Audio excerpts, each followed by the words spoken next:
Queridos hermanos y hermanas, Monseñor Rafael, delegación de la Iglesia Anglicana que nos acompaña esta mañana en este inicio aquí en Santa Cruz de la Semana de Oración por la Unidad de los Cristianos. El lema esta semana de esta oración nos interpela seriamente. ¿Qué exige el Señor de nosotros? Creo que el Señor exige de nosotros un compromiso decidido por la unidad entre cristianos, pero una unidad también entre todos los bolivianos. Nos exige meternos de lleno para construir una sociedad más justa, más fraterna y en paz, conforme al plan de Dios. Y en esta solemnidad de Pentecostés en que celebramos la venida del Espíritu Santo sobre los apóstoles, sobre la Iglesia y la irrupción en la historia de la humanidad, acompañamos también a nuestro querido pastor, el Cardenal Julio, que presidirá esta mañana la Eucaristía en una parroquia del campo en San Luis Gonzaga. Lo acompañamos y nos unimos a él con esta celebración y con nuestras oraciones. La venida del Espíritu Santo sobre María y los apóstoles reunidos en el cenáculo es el cumplimiento que Jesús había hecho de la promesa que Jesús había hecho en la última cena. Cuando venga el Consolador que les enviaré desde el Padre, el Espíritu de la verdad, Él dará testimonio de mí. Jesús les promete ese Espíritu y se cumple en Pentecostés. La resurrección se vuelve así la plenitud de la resurrección.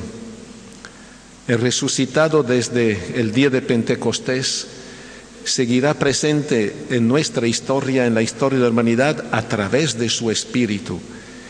Y de manera particular acompañará a la Iglesia que acaba de nacer en ese día.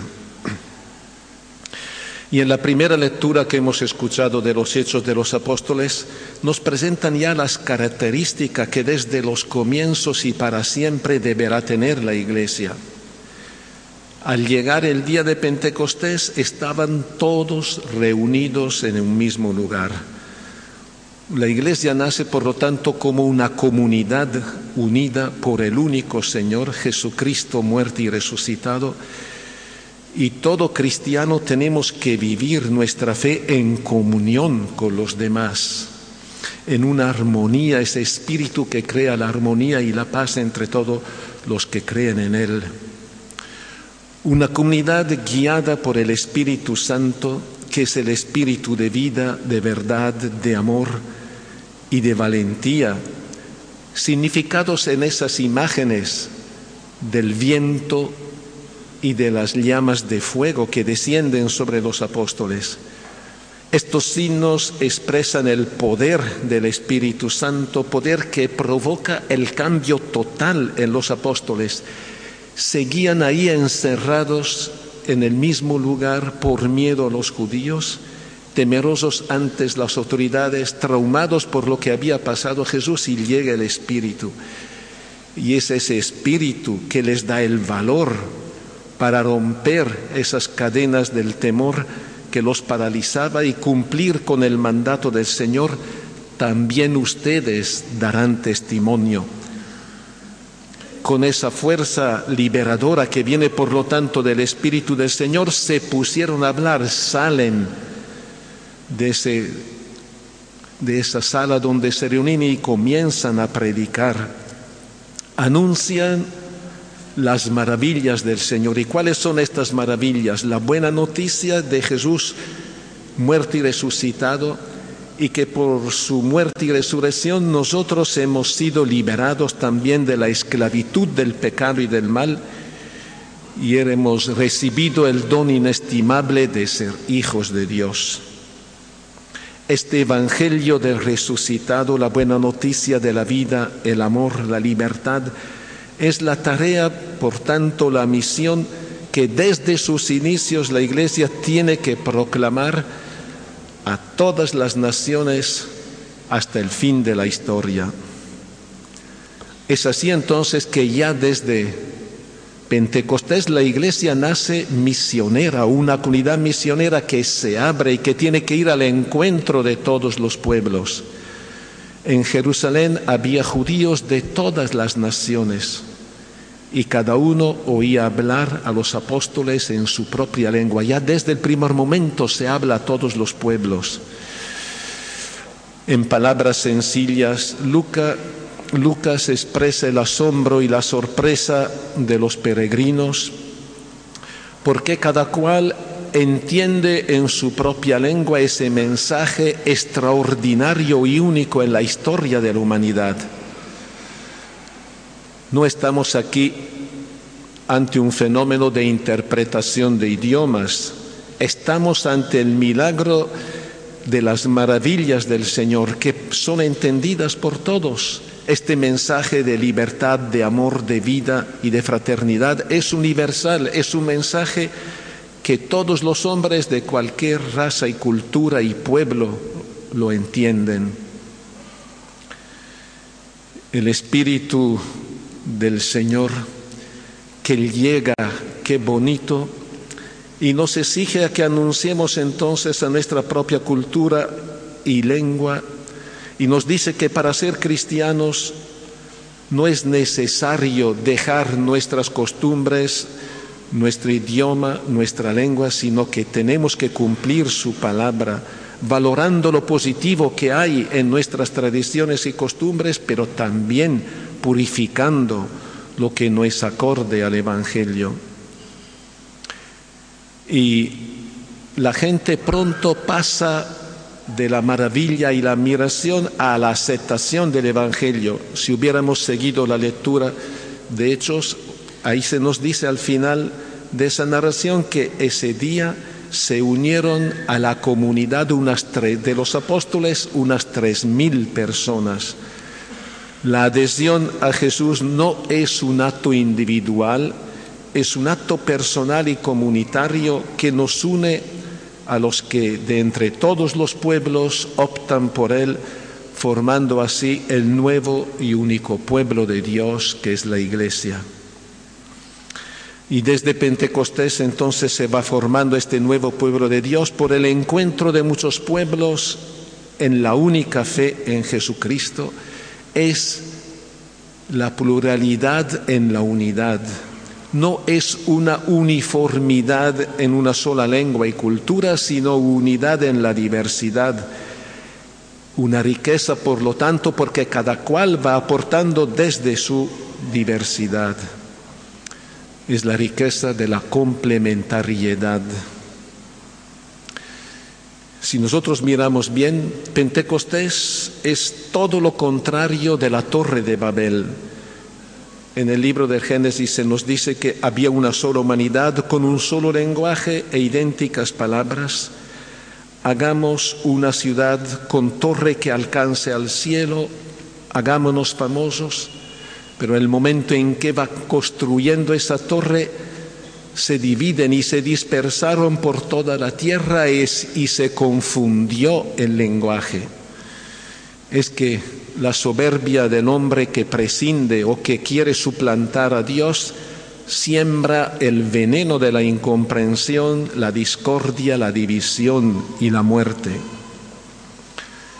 Mirando a la luz de estas palabras, a los paros, bloqueos y conflictos sufridos en estos últimos 15 días, nuestro país tiene un triste parecido con la Torre de Babel. Lamentablemente, cada día la situación se ha ido agravando y no se ha manifestado una voluntad sincera de escucha del otro, ni de hablar el idioma de la racionalidad, de la fraternidad, del bien común y del entendimiento, que es el idioma de Pentecostés. Y quiero volver esta mañana a proponer el llamado al diálogo y la voz de alerta que la Iglesia, a través de las palabras pronunciadas en varios momentos de este conflicto por nuestro pastor, el cardenal Julio, la Conferencia Episcopal y varios hermanos obispos. El recurso a la violencia, venga de donde venga, no soluciona los problemas, por el contrario, los ahonda y agudiza. Todas las partes involucradas tienen que dejar actitudes inconsultas y cerradas que van exacerbando los ánimos y envenenando el clima social.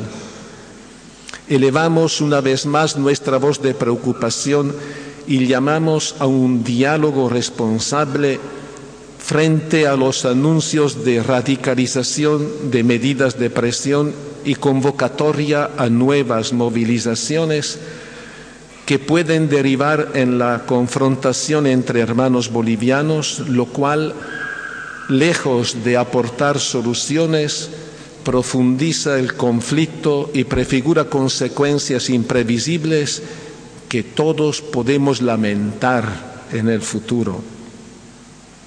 No es responsable alentar la confrontación entre hermanos cuando los problemas deben ser atendidos en el único camino válido y democrático del diálogo. Por otro lado, tampoco es responsable la radicalización de medidas de presión sin atender al recurso al diálogo y sin demostrar una real predisposición a ceder posiciones atendiendo la realidad económica del país. Como Iglesia y en nombre de Dios Padre, que quiere el bien de todos sus hijos sin diferencias ni discriminaciones, llamamos a las autoridades nacionales y sectores movilizados a buscar caminos de encuentro, deponiendo actitudes descalificadoras y medidas de presión y violencia.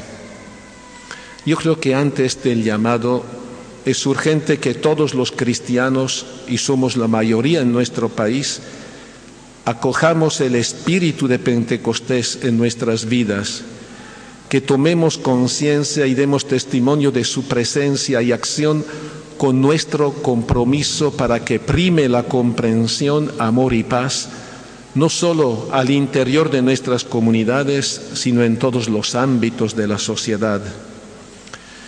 Es hora de dejar a un lado los resentimientos viejos y nuevos, de tender puentes de encuentro y reconciliación, de diálogo averno, constructivo y sensato, de transparencia, de búsqueda de consensos indispensables, y todo esto en el marco del bien común y de una democracia verdadera.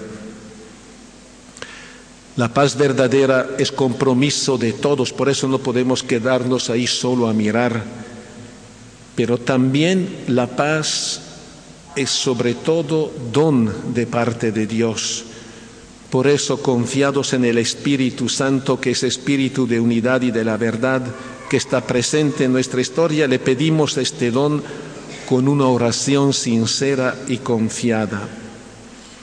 Por eso les invito a orar para que todos juntos, con humildad, caminemos hacia la comunión plena en Jesús, nuestro único Señor y Salvador, dando el testimonio de amor y unidad que nuestra sociedad necesita. Amén.